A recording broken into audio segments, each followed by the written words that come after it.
آپ صلی اللہ علیہ وسلم کا طریقہ مبارک تھا کہ آپ ذوالحجہ کے پہلے 9 دنوں میں روزے کا اہتمام کیا کرتے، خصوصاً عرفے کا روزہ، جس کے بارے میں سوال کیا گیا کہ عرفے کے روزے کا ثواب کتنا ہے، تو آپ نے فرمایا یکفر السنۃ الماضیہ والباقیہ، ایک پچھلے سال کے گناہ، ایک جو سال گزر رہا ہے، 2 سالوں کے گناہ اللہ معاف کر دے۔ تو آپ کوشش کیجیے کہ پہلے 9 دن کا روزہ رکھیں، نہیں تو عرفے کا روزہ، 9 ذی الحجہ کا روزہ ضرور رکھیں۔ یہاں کچھ ساتھی سوال کر لیں گے، بہتر یہ ہے کہ ابھی ان کی خدمت میں گزارش کر دی جائے۔ اچھا جی، عرفے کا روزہ پھر کس تاریخ کو رکھیں؟ عرفے میں تو جب حاجی جائیں گے تو ہماری 8 تاریخ ہوگی، تو آپ نے 9 کیوں کہہ دیا؟ حاجی جب حج کرنے جاتے ہیں عرفے میں ہوتے ہیں، حاجی تو انہیں روزہ رکھتے، کون رکھتے ہیں جی؟ غیر حاجی۔ اب تو آپ کال کرتے ہیں، سسٹم آگے اللہ نے دے دیے تو پتہ چل جاتا ہے چاند نکلا۔ 200 سال پہلے کس کو پتا تھا کہ سعودیہ میں چاند نکلا کہ نکلا؟ پتا تھا؟ بولیے، نہیں پتا تھا۔ اب بھی آپ گوگل پہ جائیے، جہاں آئی ٹی کے سمجھدار لوگ بیٹھے، گوگل پہ جا کے 4 انگلیاں گھمائیے، آپ کو پتا چلے گا کہ اگر عرفے سے مراد وہ دن ہے جب حاجی عرفے میں ہوتے ہیں، تو بعض ملکوں میں تو اس دن عید ہوتی ہے، وہ کیا کریں گے؟ اور عید کے دن روزہ رکھنا حرام ہے۔ تو آئیے فطرت کے قانون کی طرف، وہ کیا ہے کہ حاجی وہاں بھی جاتے ہیں عرفے میں تو 9 ذی الحجہ کو جاتے ہیں، ایسا ہی ہے۔ اور حدیث کے الفاظ کیا ہے؟ سئل عن صوم یوم عرفہ، یوم عرفہ، اس کے بارے میں روزہ اگر رکھا جائے تو کتنا ثواب ہے، 2 سال کے گناہ معاف۔ یاد رہے گا؟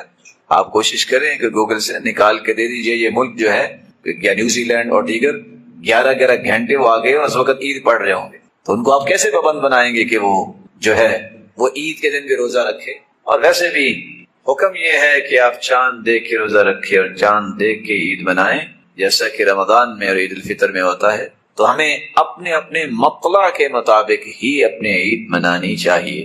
اور یہ دور کی بات نہیں ہے، کیسے شام کے اندر سے صحابہ آئے، مدینہ پہنچے، شام اور مدینے کا کتنا فاصلہ؟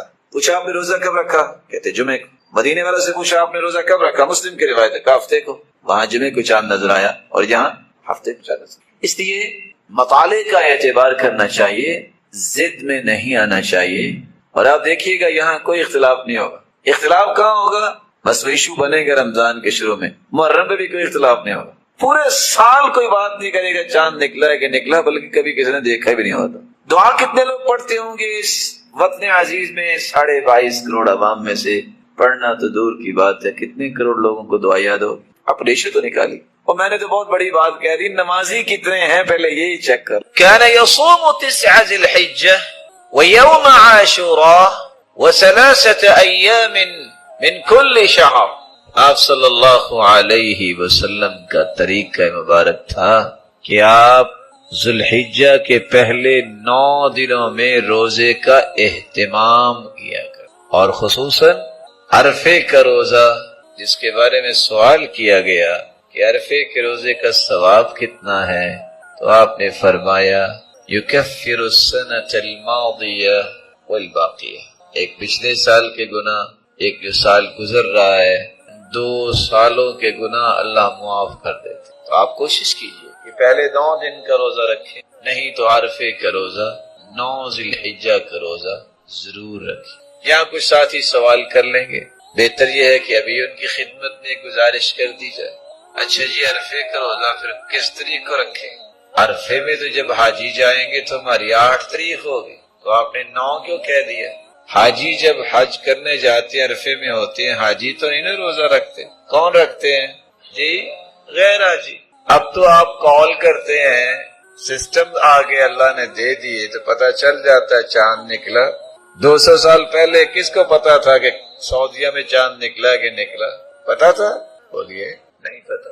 اب بھی آپ گوگل پہ جائیے، جہاں آئی ٹی کے سمجھدار لوگ بیٹھے، گوگل پہ جا کے 4 انگلیاں گھمائیے، آپ کو پتا چلے گا کہ اگر عرفے سے مراد وہ دن ہے جب حاجی عرفے میں ہوتی ہیں، تو بعض ملکوں میں تو اس دن عید ہوتی ہے، وہ کیا کریں گے؟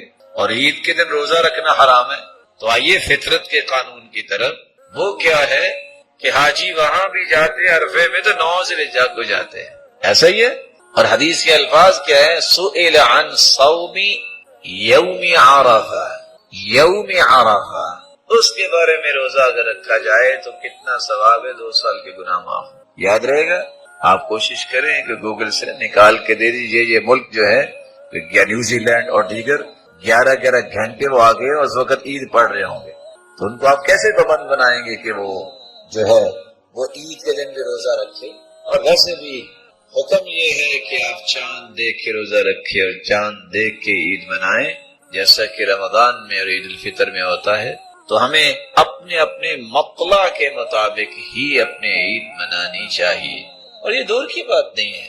کیسے شام کے اندر سے صحابہ آئے، مدینہ پہنچے، شام اور مدینے کا کتنا فاصلہ ہے، پوچھا آپ نے روزہ کب رکھا؟ کہتے جمعے کو۔ مدینے والے سے پوچھا آپ نے روزہ کب رکھا؟ مسلم کی روایت ہے، کہا ہفتے کو۔ وہاں جمعے کو چاند نظر آیا اور یہاں ہفتے کو چاند نظر آیا۔ اس لیے مطالعے کا اعتبار کرنا چاہیے، ضد میں نہیں آنا چاہیے۔ اور آپ دیکھیے گا یہاں کوئی اختلاف نہیں ہوگا، یہ اختلاف کہاں ہوگا؟ اس ایشو کا بھی رمضان کے شروع میں، وہاں میں بھی کوئی اختلاف نہیں ہوگا۔ پورے سال کو بات نہیں کرے گا چاند نکلا ہے کہ نکلا، بلکہ کبھی کسی نے دیکھا بھی نہیں ہوگا۔ دعا کتنے لوگ پڑھتے ہوں گے اس وطن عزیز میں؟ 22.5 کروڑ عوام میں سے پڑھنا تو دور کی بات ہے، کتنے کروڑ لوگوں کو دعا یاد ہوگی؟ اپنے ایشو تو نکالی۔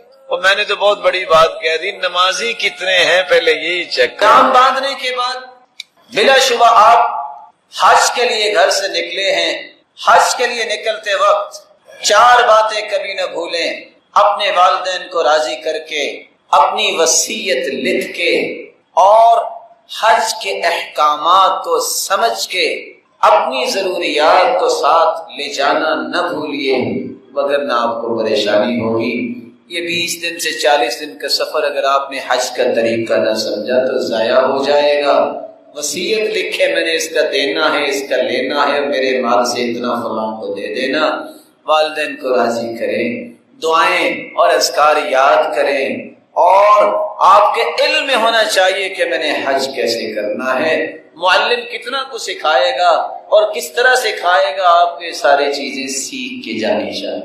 آپ میقات پہ پہنچے ہیں، تینوں حجوں میں سے جو بھی آپ کر رہے ہیں، اگر آپ حج تمتع کر رہے ہیں اپنی طرف سے تو آپ کو کہنا چاہیے لبیک اللہم بعمرۃ، اور اگر آپ حج بدل کر رہے ہیں کسی کی طرف سے تو آپ اس کا نام لے لیں، لبیک اللہم بعمرۃ عن ابی، میرے والد کی طرف سے، عن امی، یا میری ماں کی طرف سے، جس کی طرف سے آپ کر رہے ہیں، عن اخی، میرے بھائی کی طرف سے، عن اختی، میری بہن کی طرف سے، عن عمی، میرے چچا کی طرف سے، عن خالی، میرے ماموں کی طرف سے، جس کی طرف سے آپ حج کرنا چاہتے ہیں حج تمتع، تو آپ کو اس کا تذکرہ کرنا چاہیے۔ لیکن یاد رکھنا حج بدل صرف وہی کر سکتا ہے جس نے اپنا حج کیا ہوتا ہے، وگرنہ جس نے اپنا حج نہیں کیا وہ دوسرے کا حج کرنے کا مجاز شرعی طور پہ نہیں۔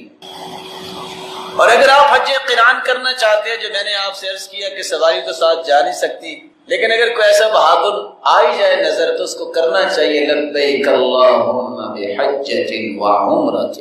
اور اگر آپ حج افراد کر رہے ہیں تو چونکہ صرف حج کا آپ نے احرام باندھا ہے تو آپ کو کہنا چاہیے لبیک اللہم بحج، اے اللہ میں حج کا احرام باندھتا ہوں۔ حج تمتع کرنے والا اور حج قران کرنے والا یا حج افراد کرنے والا مکہ پہنچ گیا، اب کیا کرے؟ حج تمتع کرنے والے کو پورا عمرہ کرنا ہے، اسی طرح حج قران کرنے والے کو، اور حج افراد کرنے والا جو کہ عمرے کا احرام باندھا نہیں، اگر وہ طواف کرنا چاہتا ہے، اس کو طواف قدوم کہتے ہیں، مکے میں آنے والے کا طواف، یہ حج کا حصہ نہیں ہوگا۔ لیکن یہاں میں اضافہ کر دوں کہ اگر حج قران اور حج افراد کرنے والا اس دن سعی کر لے تو 10 تاریخ کو اس کو سعی کی رخصت مل جائے گی، لیکن حج تمتع کرنے والے کو اس دن بھی سعی کرنا ہوگا۔ طریقہ کیا ہے؟ تینوں کے تینوں لوگ جو حج کر رہے ہیں بیت اللہ میں داخل ہوں، اعوذ باللہ العظیم وبوجہہ الکریم وسلطانہ القدیم من الشیطان الرجیم، بسم اللہ والصلاة والسلام علی رسول اللہ اللهم اغفر لي ذنبي واعصمني من الشیطان وافتح لي ابواب رحمتي. یہ دعا پڑھ کے بیت اللہ میں داخل ہو جائیں. آپ پہلے اپنے ہوٹل میں جائیں، سامان رکھیں. کچھ لوگ کہتے ہیں نہیں پہلے مجھے یہ کام کرنا ہے اور دوڑ لگا رہے ہوتے ہیں.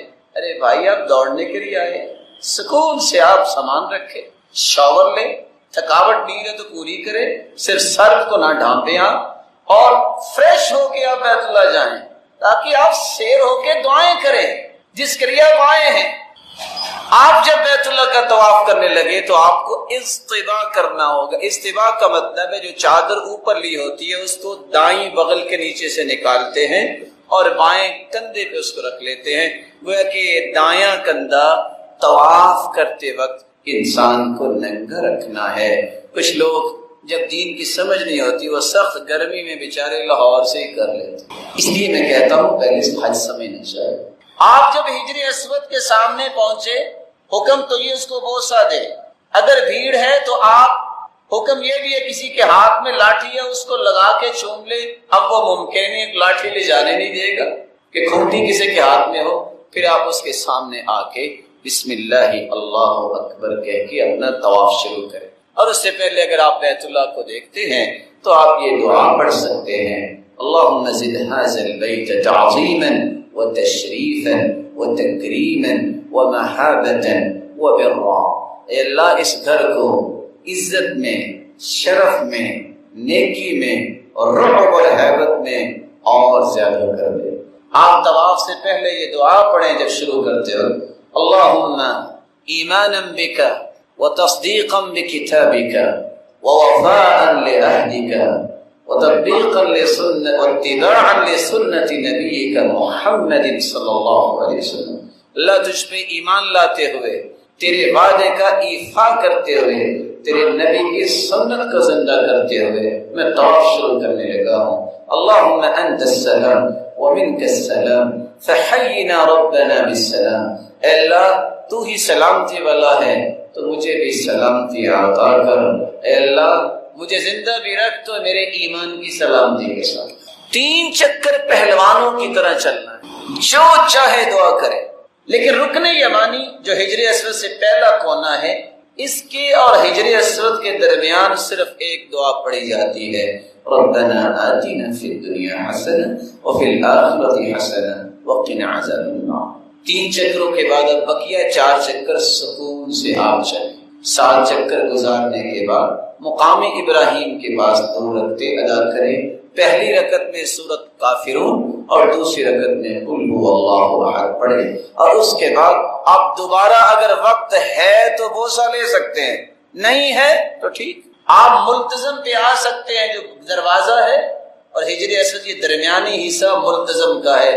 اللہ کے سر اپنا چہرہ مبارک لگاتے، ذراعی اپنے بازوؤں کو لگاتے، اپنے سینے کو لگاتے اور کثرت سے دعائیں کرتے.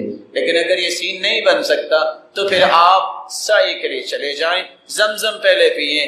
جس خواہش کو لے کے زمزم پئیں گے اللہ وہ خواہش پوری کر دے گا. آپ پانی پی بھی سکتے ہیں، چہرے پہ بھی لگائیں اور سر پہ بھی لگائیں. اللہ کے رسول صلی اللہ علیہ وآلہ وسلم کا طریقہ پھر یہ ہے آپ صفا کی طرف جا رہے ہیں. صفا پہ چڑھتے وقت آج تو پہاڑی نہیں رہی لیکن پھر بھی تھوڑا سا اس میں بنا ہوا ہے. آپ یہ کہیں ابدأ بما بدأ اللہ بہ. جس جگہ سے اللہ نے شروع کرنے کا حکم دیا میں بھی وہاں سے شروع کروں. اللہ اکبر اللہ اکبر اللہ اکبر. ان الصفا والمروة من شعائر اللہ. بس. اور چوتھی دعا لا الہ الا اللہ وحدہ لا شریک لہ لہ الملک ولہ الحمد وهو على كل شيء قدیر. اور 5ویں دعا لا الہ الا اللہ وحدہ لا شریک لہ انجز وعدہ ونصر عبدہ وہزم الاحزاب وحدہ. اور آپ صفا پہ جا کے قبلہ رخ ہو کے کھڑے ہو کے دعا کریں اور 3 مرتبہ دعا کریں. جب 3 مرتبہ دعا کرنی ہے تو ہر دعا کے درمیان لا الہ الا اللہ وحدہ لا شریک لہ لہ الملک ولہ الحمد یحیی ویمیت وہو علی کل شیء قدیر پڑھے. وہاں سے مروہ تک جائیں گے تو 1 چکر ہوگا. کوئی سبز لائٹیں لگی ہیں وہاں دوڑ کے گزرنا یہ سنت ہے. اللہ کے رسول دوڑے تھے. آپ جب مروہ پہ پہنچے ہیں تو پہلی 2 دعائیں چھوڑ دیں. ابدأ بما بدأ اللہ بھی اور ان الصفا والمروۃ من شعائر اللہ، اس کو چھوڑ دے، باقی ساری دعائیں ہر چکر میں پڑھنی۔ 7 چکروں کے بعد جس نے حج تمتع کا ارادہ کیا تھا وہ بال کٹوائے، منڈوائے نہیں، کیونکہ اللہ کے رسول نے جب عمرہ کیا تھا تو بال کٹوائے تھے، جب حج کیا تو بال منڈوائے تھے۔ یہ بال کٹوا کے اپنا لباس پہن لے جب تک کہ 8 ذی الحجہ نہیں آتی۔ حج قران کرنے والا اسی حالت میں رہے گا۔ حج افراد کرنے والے نے تو طواف کیا، اگر وہ صحیح بھی کر لے تو 10 تاریخ کو اس کو صحیح نہیں کرنی پڑے گی۔ 8 ذی الحجہ کو پھر دوبارہ سے احرام باندھے گا حج تمتع کرنے والا۔ حج قران والا تو اس وقت تک احرام میں رہے گا، حج افراد والا بھی احرام میں رہے گا۔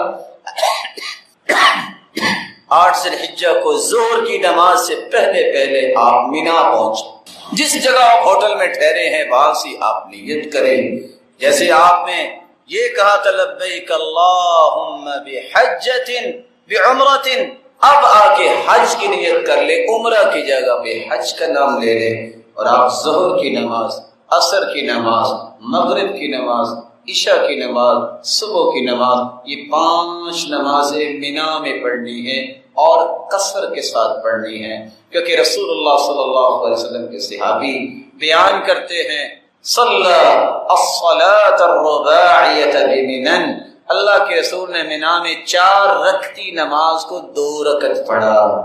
وَأَنَّ أَبَا بَكْرٍ صَلَّاهَا بِمِنَن، اور ابو بکر صدیق رضی اللہ تعالیٰ نے بھی 2 رکعت پڑھی۔ وَأَنَّ عمر ابن الخطاب صَلَّاهَا بِمِنَن الرَّكْعَتَيْن، اور عثمان رضی اللہ تعالیٰ عنہ اور عمر رضی اللہ تعالیٰ عنہ نے بھی مینا میں 2 رکعتیں پڑھی، اور یہ موطا امام مالک کی روایت ہے۔ 9ویں تاریخ کو آپ صبح جب سورج نکل آئے تو پھر آپ میدان عرفات کی طرف جائیں گے۔ میدان عرفات الگ ہے، وادی عورانہ الگ ہے۔ جہاں خطبہ ہوتا ہے یہ وادی عورانہ ہے، آپ نے جا کے خطبہ وادی عورانہ میں دیا، خطبے کے بعد آپ عرفات میں گئے، آپ وہاں خطبہ سنیں، ظہر عصر کی اکٹھی نماز پڑھیں، 2 رکعتیں قصر کے ساتھ، اور پھر اس کے بعد آپ دعاؤں میں مشغول ہو جائیں۔ سب سے پیاری دعا اس دن ہے لا الہ الا اللہ وحدہ لا شریک لہ لہ الملک ولہ الحمد وہو علی کل شیء قدیر۔ شام تک آپ اذکار کریں، دعائیں کریں، نوافل پڑھیں، آپ کو اجازت ہے، لیکن کثرت سے دعائیں کرنا نہ بھولیں۔ اللہ کے رسول نے بہت دعائیں کی تھیں۔ جب مغرب کا وقت ہو جائے تو آپ نے وہاں نماز نہیں پڑھنی، بلکہ آپ نے وہاں سے مزدلفہ کی طرف روانہ ہونا ہے، اور جس وقت بھی پہنچے مغرب اور عشاء کی نماز ایک ہی وقت میں 3 رکعتیں مغرب کی اور 2 رکعتیں عشاء کی، دونوں نمازوں کو جمع کر کے پڑھے اور قصر کے ساتھ پڑھے، کیونکہ اللہ کے رسول نے ایسے کیا۔ پھر اس رات آپ نے کو باتیں بھی اتنی نہیں کی، آپ پھر سو گئے، تاکہ آپ نے 10 تاریخ کو زیادہ کام کرنے ہیں۔ جو ہی آپ صبح اٹھے، اجازت یہ ہے کہ سحری کے وقت بچے، عورتیں، بوڑھے وہ جا سکتے، جیسے کہ سیدہ سعودہ رضی اللہ تعالیٰ عنہ، ان کا جسم بھاری تھا، آپ نے اجازت دے دی تھی، انہوں نے فجر کی نماز ہی مینا جا کے پڑھی۔ لیکن جو بچے اور عورتیں اور اس طرح کی کیفیت نہیں رکھتے، ان کو نماز وہاں ہی پڑھنی چاہیے مزدلفہ میں، اور جب تھوڑی سی روشنی ہو تو پھر مینا کی طرف جائیں، جس کو عام لوگ 3 شیطان کہتے ہیں، جمرات۔ ان میں سب سے پہلے آپ نے جمرہ عقبہ جو ہے بڑے شیطان کو 7 کنکریاں باندھنی ہے، جو چنے کے دانے کے برابر ہو، اس سے معمولی سی بڑی ہو، بسم اللہ اللہ اکبر کہہ کے اس دن 4 کام کیے جاتے ہیں، کنکریاں ماری جاتی ہیں، قربانی کی جاتی ہے، بال منڈوائے جاتے ہیں، طواف اور سعی کیا جاتا ہے۔ لیکن اگر آپ کی یہ ترتیب نہیں رہ سکی تو کوئی حرج نہیں، کیونکہ صحیح بخاری کی روایت ہے، اللہ کے رسول کے پاس ایک آیا، اللہ کے رسول میں نے پہلے بال منڈوا لی، ابھی کنکریاں نہیں ماری۔ آپ نے فرمایا افعل ولا حرج، بس کرتے جاؤ، کوئی حرج نہیں۔ ایک کہنے لگا میں تو طواف بھی کر آیا ہوں، ابھی میں نے کنکریاں اور قربانی کا کام نہیں کیا۔ فرمایا افعل ولا حرج، ان 4 کاموں میں ترتیب جو ہے وہ چینج ہو سکتی ہے، لیکن کرنے سارے ہیں کام۔ لیکن یہاں یاد رکھیے گا کہ ان 4 کاموں میں 2 کام اگر آپ کر لے تو احرام اتار سکتے ہیں. اس کو تحلل اول کہتے ہیں. آپ قربانی کریں. بہت سارے پوچھیں گے ہمیں تو پتہ ہی نہیں قربانی کا ٹائم تو 11 بجے کا دیا ہوتا ہے. جب آپ نے ایک مقرر کر دی وہ آپ کی طرف سے ہوگی, آپ بے فکر ہو جائیں. گناہ ان کے سر پہ ہوگا اگر کوئی مسئلہ ہو, آپ کے حج میں کوئی مسئلہ نہیں آئے. طواف کریں, سعی کریں, 10 تاریخ پر واپس آ جائیں. 11 اور 12 یہ راتیں وہاں مینا میں گزارنی چاہیے اور 13 کی رات. اور طریقہ کیا ہے کہ آپ مینا میں اسی طرح رہیں, قصر نماز پڑھیں. ہر روز زوال کے بعد شام تک آپ جو ہے وہ 21 کنکریاں ساتھ ساتھ لگانی ہیں. طریقہ یہ ہوگا کہ آپ بسم اللہ اللہ اکبر کہہ کے پہلے کنکریاں ماریں, اور کنکریاں مارنے کے بعد آپ جو جمرات ہیں وہ دائیں طرف ہو جائیں, وہاں کھڑے ہو کے نماز پڑھیں. جب دوسری جگہ پہ کنکریاں ماریں تو پھر بائیں طرف ہو جائیں اور وہاں آپ کھڑے ہو کے دعا کریں. اور تیسری جگہ کنکریاں مارنے کے بعد دعا نہیں ہوتی. 12 کو بھی ایسا کریں اور 13 کو بھی ایسا کریں. لیکن اگر 12 کی کنکریاں مارنے کے بعد کو اپنے گھر واپس آنا چاہتا ہے, مینا سے واپس آنا چاہتا ہے, تو اس کے لیے اجازت ہے. فمن تعجل فی یومین فلا اسم علیہ ومن تأخر فلا اسم علیہ لمن اتقى. جو جلدی کرنا چاہتا ہے اسے اجازت ہے, اور جو 13 کو بھی کنکریاں مارنا چاہتا ہے یہ اس کے لیے اچھا.